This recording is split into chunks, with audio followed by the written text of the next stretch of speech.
सरकार को चिताया, हमें सस्पेंड करके बाहर कर दिया गया सर। 7 दिन तक इसी संसद के परिसर में हम लोग निलंबित करके रखे गए। सरकार ने हमारी बात नहीं सुनी। 1.5 साल तक किसानों ने सड़क पे धरना दिया और 750 किसानों ने अपनी शहादत दी। संजय जी, उसके बाद बिल पर बोलिए। वो उसी पे बोल रहे हैं सर, इसी पे बोल रहे हैं, इसी पे बोल रहे हैं। इस देश का किसान बोलिए, इस देश का मजदूर, इस देश का अन्नदाता। सर आपका चेहरा आ रहा है, मेरा भाषण मेरा चल रहा है, चेहरा आपका आ रहा है। आपका इस देश का किसान आपका आ रहा है, आपका आता है। इस देश का मजदूर, इस देश के करोड़ों लोग सड़कों पर उतरे। उनको खालिस्तानी कहा गया, पाकिस्तानी कहा गया, गोलियां चलाई गई, लाठियां चलाई गई, बड़े बड़े कील गाड़ दिए गए सड़कों पे। और 1.5 साल के बाद प्रधानमंत्री जी एक दिन प्रकट होते हैं, कहते हैं मेरी तपस्या में कमी हो गई, हम कानून वापस ले रहे हैं। आज मैं आपसे कहना चाहता हूं मान्यवर, यह ऐतिहासिक भूल आप करने जा रहे हैं, ये गुनाह और पाप आप दोबारा करने जा रहे हैं। और इस काले कानून को पास करने के बाद इस देश का मजदूर सड़कों पे उतरेगा, इस देश का किसान सड़कों पे उतरेगा, इस देश का आम आदमी सड़कों पे उतरेगा, जिसके पेट और पीठ दोनों पे आप छुरा मारने का काम कर रहे हैं। यह मैं कहना चाहता हूं मान्यवर।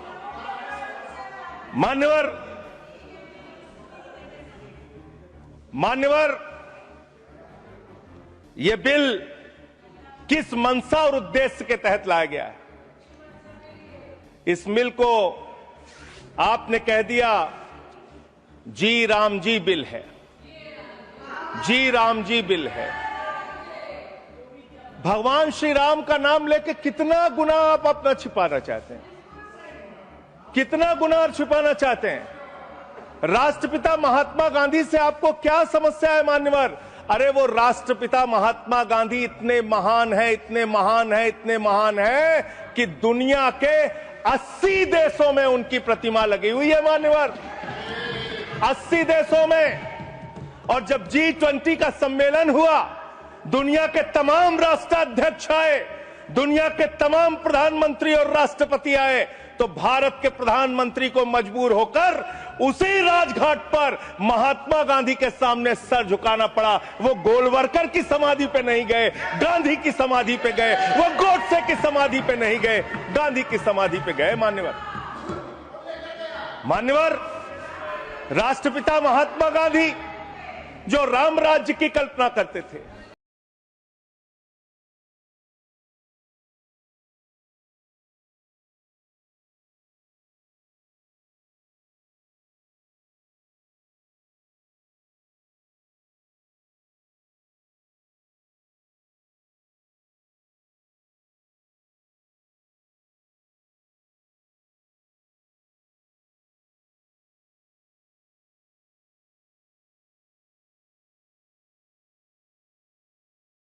महात्मा गांधी जो रघुपति राघव राजा राम का पाठ करते थे, राष्ट्रपिता महात्मा गांधी जो भगवान श्री राम के सच्चे भक्त थे। और याद रखिएगा मान्यवर, इस सरकार को आपके माध्यम से कहना चाहता हूं, भगवान को अपने भक्त से बहुत प्यार होता है। आज भगवान श्री राम आपको श्राप दे रहे होंगे कि तुम हमारे भक्त को अपमानित कर रहे हो, तुम अपने भक्त को, तुम हमारे भक्त को अपमानित कर रहे हो। भगवान श्री राम आपको जरूर श्राप दे रहे होंगे मान्यवर। मैं शिवराज सिंह जी चौहान कृषि मंत्री जी को अटल जी के एक घटना से याद दिलाना चाहता हूं, राम के नाम का महत्व। एक उनके प्रतिद्वंदी ने बयान दिया मान्यवर, राजनीतिक प्रतिद्वंदी ने। उस प्रतिद्वंदी ने कहा अगर अटल जी को पूजा करनी है तो मेरी पूजा क्यों नहीं करते, मेरे नाम में भी राम लिखा हुआ है। अटल जी ने उसको जवाब दिया, राम हमारे लिए मर्यादा के प्रतीक हैं, राम हमारे लिए आदर्श हैं, राम हमारे लिए आराध्य हैं, राम हमारे लिए देवतुल्य हैं। अरे राम वो हैं जो पिता का वचन निभाने के लिए 14 वर्ष तक वनवास में रहे। राम वो हैं जिसने लंका का नाश किया। और राम चरित्र का नाम है, राम मर्यादा का नाम है, राम आदर्श का नाम है। राम के नाम में चरित्र होना चाहिए, वरना तो हराम में भी राम लिखा हुआ है, वरना तो हराम में भी राम लिखा हुआ है। इसलिए राम का नाम लगा लेने मात्र से आपके गुनाह नहीं छिप जाएंगे। सुखराम नाम था ना मान्यवर, बेड के नीचे रुपया मिला था, बेड के नीचे रुपया मिला था। और मैं सोच रहा था कि जब क्या इस जी राम जी योजना से आप भगवान श्री राम का सम्मान कर रहे हैं या अपमान कर रहे हैं? आप भगवान श्री राम का सम्मान कर रहे हैं या उनको गली मोहल्ले गांवों में बदनाम कर रहे हैं? मैं पढ़ रहा था, एक खबर मिली, राजस्थान में मनरेगा योजना में 200 करोड़ का भ्रष्टाचार।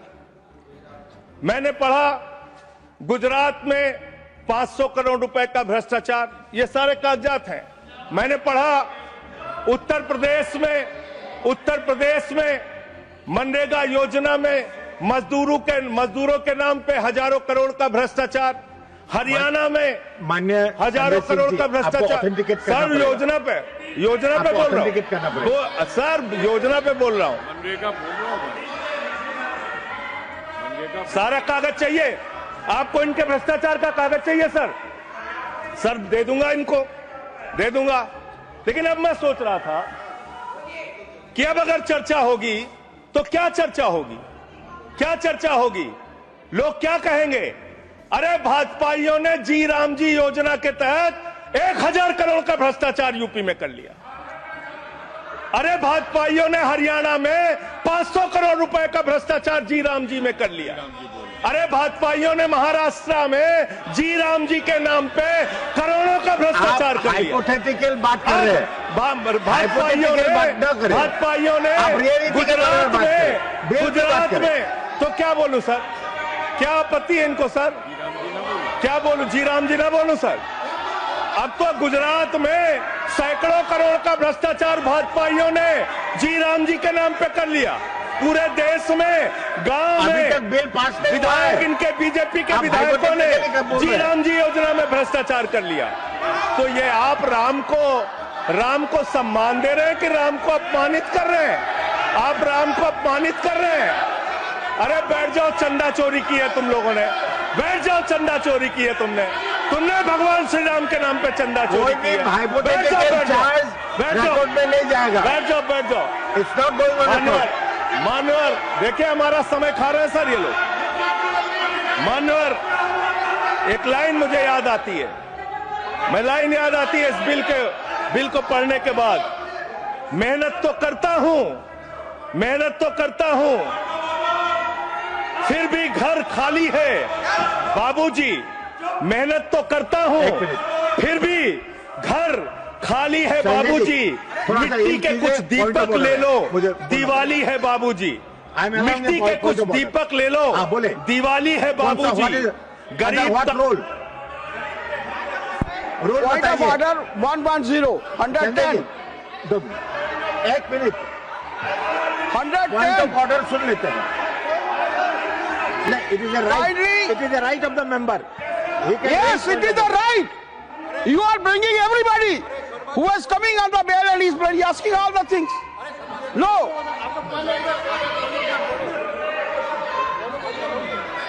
आप अंडर व्हाट रूल?